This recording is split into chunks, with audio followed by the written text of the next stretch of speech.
హైదరాబాద్ అర్హులైన జర్నలిస్టులందరికీ ఇందిరమ్మ ఇండ్లు మంజూరు చేస్తామని రాష్ట్ర రెవెన్యూ హౌసింగ్ సమాచార పౌర సంబంధాల శాఖ మంత్రి పొంగులేటి శ్రీనివాసరెడ్డి ప్రకటించారు. గ్రామీణ ప్రాంతాల్లో నిరుపేదలైన జర్నలిస్టులకు అలాగే వృత్తి నిర్వహణలో చనిపోయిన జర్నలిస్టుల కుటుంబాలకు అత్యంత ప్రాధాన్యతనిస్తామని తెలిపారు. Press academy chairman Shri K. Srinivas Reddy మాట్లాడుతూ అర్హులైన జర్నలిస్టులకు ఇందిరమ్మ ఇండ్లు ఇవ్వాలని, జర్నలిస్టుల సంక్షేమానికి నిధులను పెంచాలని విజ్ఞప్తి చేశారు. కార్యక్రమంలో సమాచార పౌర సంబంధాల శాఖ కమిషనర్ శ్రీ వినయ్ కృష్ణారెడ్డి పాల్గొన్నారు.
ఈ కార్యక్రమానికి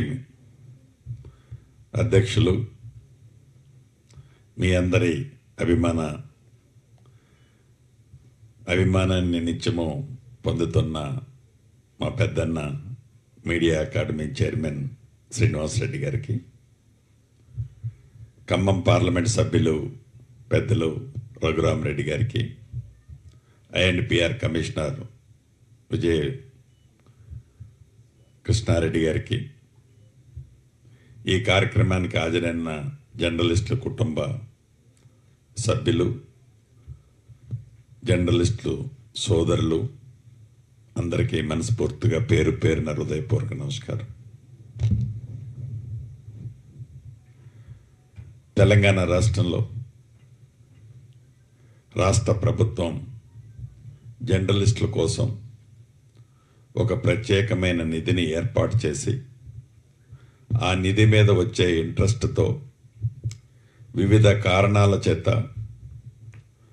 ఏ జర్నలిస్టులు అయితే మృతి చెందుతారో, ఏ జర్నలిస్టులు అయితే ఆ కుటుంబం నుంచి కానరాని లోకానికి వెళ్తారో, ఆ కుటుంబం ఆర్థికంగా సంక్షోభంలో ఉండొద్దు, ఉడతా భక్తిగా ఆ కుటుంబాన్ని ప్రభుత్వ పక్షాన, ఈ అకాడమీ పక్షాన కొంత సహాయం చేయాలి అని ఒక మంచి దృక్పథంతో ఈ కార్యక్రమాన్ని ఏర్పాటు చేసుకొని, నాకు తెలిసి ఈ ప్రభుత్వం వచ్చిన తర్వాత ఇందాక పెద్దలు శ్రీనివాసరెడ్డి గారు చెప్పినట్లు గతంలో ఒకసారి రవీంద్ర భారతిలో చేసుకున్నాం. ఈరోజు రెండవసారి చనిపోయిన జర్నలిస్టులు 38 మంది కుటుంబాలకు, అదే రకంగా వివిధ కారణాల చేత యాక్సిడెంట్లో వికలాంగులైన ఇంకా 8 మంది వారికి రూపాయల చొప్పున ఈ నిధి నుంచి వచ్చే వడ్డీ ద్వారా వచ్చే సొమ్ము నుంచి వీళ్ళకి ఇస్తూ చనిపోయిన కుటుంబంలో పిల్లలు ఎవరైతే చదువుకుంటున్నారో 5 సంవత్సరాలకు, ఇందాక శ్రీనివాసరెడ్డి గారు చెప్పినట్లు 5 సంవత్సరాల వరకు వారికి కూడా స్టైఫండ్ లాగా ప్రతి సంవత్సరం ఒక కిడ్ అయితే 3,000, రెండో కిడ్ ఉంటే ఇంకొక 2,000 యాడ్ చేసి ఇచ్చే ఒక మంచి సాంప్రదాయం. అంటే ఈ డబ్బుతోనే ఆ కుటుంబం పూర్తిగా సెటిల్ అవుతుంది అని నేనైతే అనను, కానీ వేడి నీళ్ళకు చన్నీళ్ళు అన్నట్లు వాళ్ళకి కూడా అయ్యో ఇప్పటిదాకా ఈ వృత్తిలో పనిచేసిన నా భర్తో నా కుటుంబ సభ్యులు అకస్మాత్తుగా మమ్మల్ని వదిలేసిపోతే ఈ వ్యవస్థే మమ్మల్ని మర్చిపోయింది అనుకోకుండా ఉండే విధంగా మేము మీకు అండగా ఉన్నాం, భరోసాగా ఉన్నాం, డబ్బే కాదు అన్ని రకాలుగా మీ వెన్నుదన్నుల్లో ఉంటామని చెప్పే ఒక సంఘీభావం చెప్పే ఒక మంచి సాంప్రదాయం. దీన్ని చేసుకోవటం, కంటిన్యూ చేసుకోవటం అనేది తప్పకుండా హర్షించదగ్గ విషయం. నెలసరి నా ఉద్దేశం కూడా ప్రతి నెల. అదే రకంగా గౌరవ ముఖ్యమంత్రి గారు రవీంద్ర భారతి మీటింగుల్లో చెప్పిన విధంగా SDF నిధుల నుంచి ఏదైతే బ్యాలెన్సు 100 కోట్ల షార్ట్ ఫాల్ నిధుల్లో మొదటి విడతగా 10 కోట్ల రూపాయలు ఇస్తామని చెప్పాం.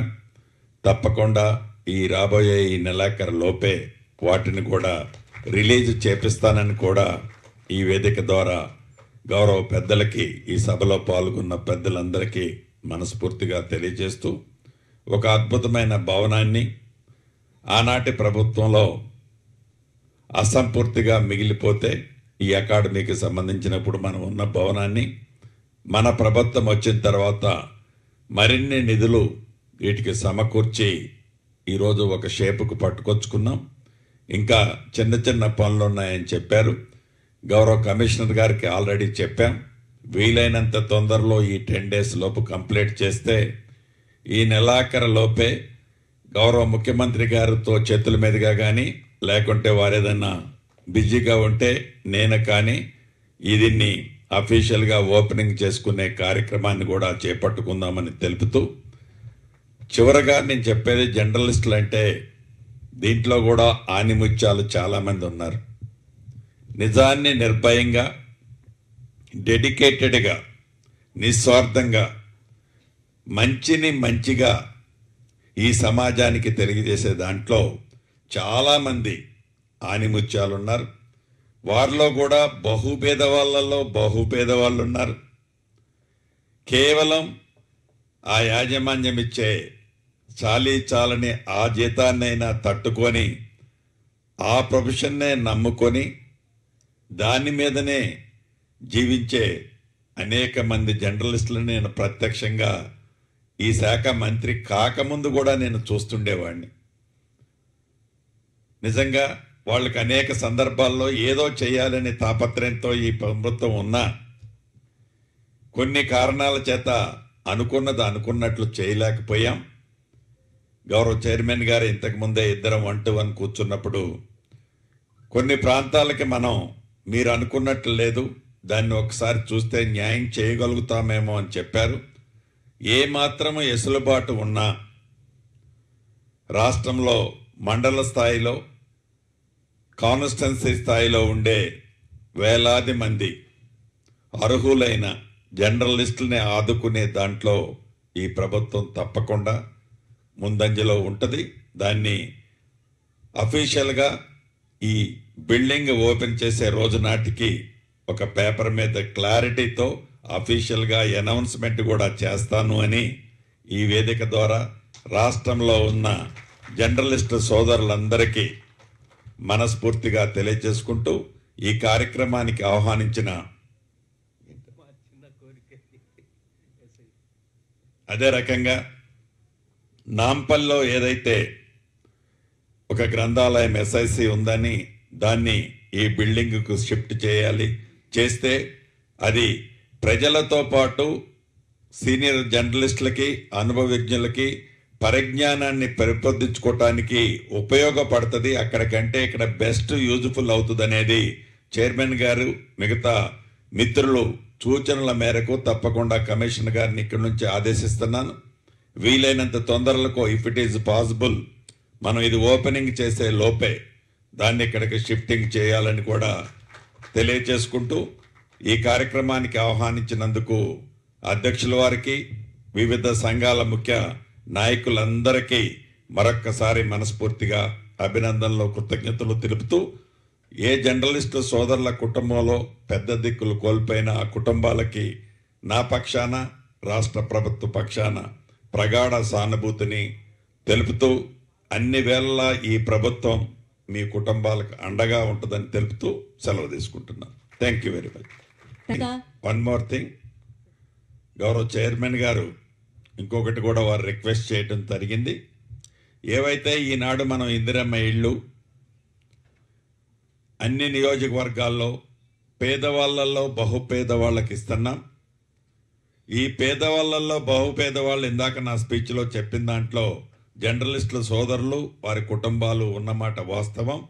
అర్హులైన పేదవాళ్ళు బహుపేదవాళ్ళు ఎవరైతే జర్నలిస్టు కుటుంబాలు గ్రామ స్థాయిలో మండల స్థాయిలో నియోజకవర్గ స్థాయిలో ఉన్నారో వాళ్ళందరికీ కూడా తప్పకుండా నేను అఫీషియల్గానే కమ్యూనికేట్ చేస్తాను. ఇందిరమ్మ ఇళ్ళు కూడా వాళ్ళకి ఇచ్చే కార్యక్రమాన్ని చేపడతాను. అదే దాంట్లో ప్రత్యేకంగా ముందుగా చనిపోయిన కుటుంబాలు ఉన్నాయి, వాళ్ళకి టాప్ ప్రయారిటీలో ఇవ్వమని నేను గౌరవ కలెక్టర్లందరికీ కూడా ఈరోజు ఇన్స్ట్రక్షన్స్ ఇవ్వటం జరుగుద్దని కూడా తెలియజేస్తున్నాను.